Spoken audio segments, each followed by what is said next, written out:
La prophétie de Jésus pour nous parler de sa venue est impressionnante. Même les étoiles du ciel tomberont. Une bien courte péricope nous montre Jésus comme celui qui vient en même temps que celui qui n'a jamais cessé d'être présent.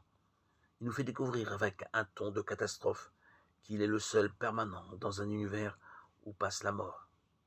Le ciel et la terre passeront. Marc 13, 31. L'Épître aux Hébreux nous dit que lui, Jésus, s'est assis pour toujours à la droite de Dieu. Hébreux 10, 12. Dans un monde qui a fixé son avenir et qui a réduit la grandeur de son attente existentielle à la mesure de sa capacité, le Christ se présente comme celui qui vient. Par là, il élargit notre horizon.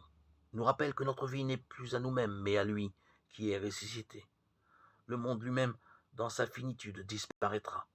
Seules les paroles de Jésus ne passent pas. Sa venue donne un sens à ce qui existe et achève une œuvre dont l'origine nous est inconnue et dont le terme est voilé.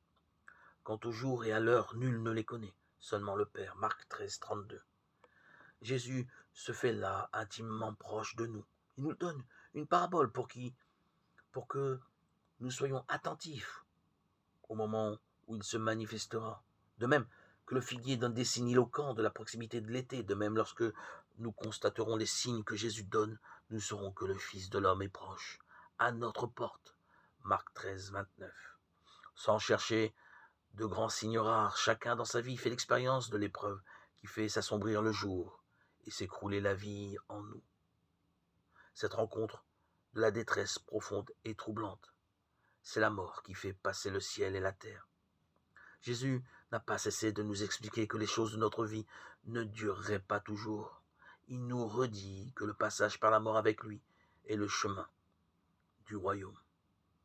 Seigneur, nous attendons ta venue dans la gloire.